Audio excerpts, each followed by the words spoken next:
I lost my clapboard somewhere in the house. Hi, my name is Leather Rokk. Welcome to my channel. As you can see, I'm bleaching my roots again. And since the last time I did one of my hair dye videos, I got some requests for more detailed instructions on how I do the bleaching. So I figured I would address them here. If you've seen my other hair bleach videos, you know that this is usually the stuff I use. This is a quick blue L'Oreal, and it comes in a pound container. It has 2 bags like this that are much fuller than this because I have another unopened box of it. Now, when I do the dyeing process, the powder looks like this. And it comes with a scoop. It's kind of bigger than a coffee scoop. And I'll show you what the scoop looks like. The scoop is this, and you know what a coffee scoop looks like. It's about, maybe 3/4 of the size, maybe half the size, I don't know. But according to the package directions here, it says that you put a scoop of this in with every 1.5 ounce to 2 fluid ounces. And with these, it's important to use a liquid measure for the liquid. And of course, the liquid that you use, at least in my case, would be the 30 volume peroxide. I used to use 20 volume, but 30 volume is stronger and it has a faster timing. But since it has a faster timing, that means you have to work faster. And you part your hair in sections. And of course, you always make sure that you don't touch any metal to this because metal is a reactive surface. I use a glass bowl, and I'll show you what the remainder of it looks like. Now, again, because you don't want to use reactive substances, you want to use either glass or plastic. Plastic spoons work very well. And you want to mix it up so that you break up all the lumps. It's good to kind of chop it up first. It's kind of like when you're mixing gravy and you mix it up real good so that either cornstarch or flour, whatever you use, doesn't make lumps. Same thing with the bleaching solution. And you want to use it as soon as possible after mixing it. But truthfully, you could let it sit an hour even and it'll still be okay. But I do recommend before you do the mixing, you make sure that your peroxide is fresh enough. And a good way to test it is to touch some of it on your skin. If it turns it white and it bubbles up and starts to burn a little, you know it's still good. Now, another thing that they often don't mention, and I forgot to mention because I didn't think anything of it, is usually the directions here say that you should mix it with a creamy peroxide. I just used the clear oxide. Now, the difference in the creamy peroxide is going to give you a different consistency, and I'll show you. If I had followed the directions and I'd used a creamy peroxide, it would have been much thicker than this. When it's thinner, it's kind of harder to control it. Now, I used to use a spoon and apply it spoonfuls on and go on down and do the parting with the finger and stuff, but you can't really do that when it's liquid. But what I did was I stuck my fingers in and put it where it needed to go. Now, I'm going to try to make this a quick video because my scalp is kind of starting to burn, and all this time I've been spending trying to find my clapboard. And because I have already done another video like a couple of hours ago in a different room, and I thought maybe I left the clapboard there, and it's not in there. And whenever I try to straighten up, I just end up making a bigger mess. I'm trying to think of some other things that I want to mention about this process.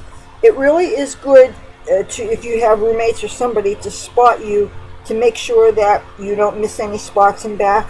Now, maybe you could take a look for me. What do you think? Oh, good girl, using her litter box. What are you looking out of there?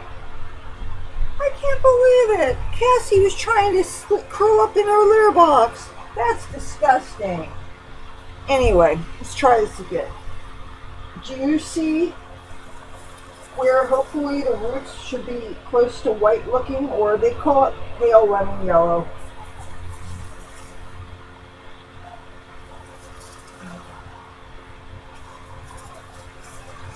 What do you think? I can't believe you laid down in that. That's disgusting.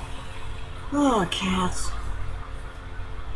So, yeah, if you use a cream peroxide, it will definitely be thicker and it won't drip that way. Now, it's interesting, this seems to have brought out even more blue in my hair that came as a result not of the dyes that I've been using, but last month I was invited to a pool party. And I hadn't been in a pool in like 3 years, so it was a real treat for me. And I was in the pool all day, and the chlorine from the pool did something with the peroxide that had already been used to bleach my hair. And so with all the purple that was in it, it still brought out some different streaks of light blue and different things. And I got a lot of compliments on it, but I really got tired of how it was fading. And I have a club to go to tomorrow night, and I want to be nice and dark and bright and all that for it. So I'm guessing I'm pretty close to having a finished timing. I don't want this to go on too long. But you know what? I could see this area right here looks like it still can use some bleaching here, because that looks like it's still kind of orangey. I'm a redhead naturally, if you couldn't tell. And when you are bleaching from redhead, it can get stuck in a red stage, just like when you're bleaching from black hair. But actually, it can be harder to bleach from red than from black, to be honest with you. And that's why I switched from 20 volume to 30 volume, because sometimes with the 20 volume, I would have the bleach on, and it would take like well over an hour. And it definitely saves me time doing a 30 volume, as long as you do your partings really fast. And most of the time I can't see what I'm doing because I don't have that three-way mirror. Like growing up, there was a three-way mirror on my family's medicine cabinet, so I was able to do my roots when I first started bleaching my hair, which was when I was 15. But when you don't have a three-way mirror, and if you don't have somebody to hold a mirror behind you, it's really hard to see what you're doing, because you can't. And if I was not using rubber gloves, then I'd be able to feel, because you feel where your scalp is dry, and you know that that's where you need to put the solution. And for the first couple of years of my bleaching my hair, in fact, I didn't use rubber gloves, even though it did some burning, obviously. But I like to be able to feel what I was doing. And rubber gloves, you just really can't feel the moisture as well. Now, of course, when you have little tiny holes in these gloves, then you really do feel the peroxide. But of course, you don't want to have holes in the gloves when you're applying the dye, because then you get dye on your hands. I'm trying to think if there's any other details I want to bring out about this. No, I guess that's it. You just have to, when you apply the stuff, you just have to leave it on until it is as light and as porous as it needs to be for the ultimate dye that you're going to use. Or maybe you just want to bleach your hair. And for years before I ever used a toner or anything, I just bleached it platinum white. And like that's what I did when I was in high school. Okay, I think this is pretty much all there is to it.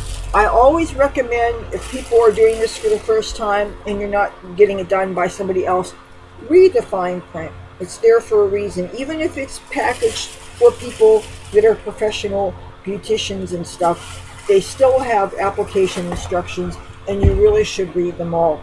Now, with bleaching, it's not necessary to do a strand test, but for other dyes, it really is a good idea, because you can use a product for 10 years, 20 years, even longer, and not have any reactions, and then all of a sudden develop a dermatitis. So you can't take that for granted, and usually the darker the dye is, the greater a chance of that happening. And so it always is a good idea to read the instructions on everything that you purchase and everything you use. And it's always a good idea not to get it in your eyes, even though you can use peroxide safely on your eyebrows, but then you really do want to use a creamy product and not something that drips in, because anything gets in your eyes, it can cause blindness, and it's no joke. There are ways of dyeing your eyelashes, but it's best to have it done at a salon by somebody who's licensed, and you do want to make sure that they know what they're doing. Now, you can also use henna to dye your eyebrows, but you might want to look at a video that I made about using henna, because with henna you really want to make sure that it's actually henna that you're using and not henna mixed with PPD, which is paraphenyldiamine. I hope I'm pronouncing it right. That can cause allergic reactions in people. It did to me. I used a black henna with the PPD in it. I used it successfully for like 2 years, and then one time I got blisters, and it was pretty ugly. It looked like I had VD on my eyelids, basically. But there is a video about that. I might, in the description, put the link to that. So that is how you bleach your roots before you do the rest of your dye process. And I'm sure there's going to be a follow-up hair dye video after that. If you like this video, you should give it a thumbs up. Now, if you like me and my content, I'd love to have you consider subscribing. And when you do, hit the bell notification. That way you won't miss anything I post. I hope you enjoy this. Oh, and somebody wants to say hello. Meow. Cassie says hello. Meow. Yes, she's a good girl. Okay, talk to you soon. Bye.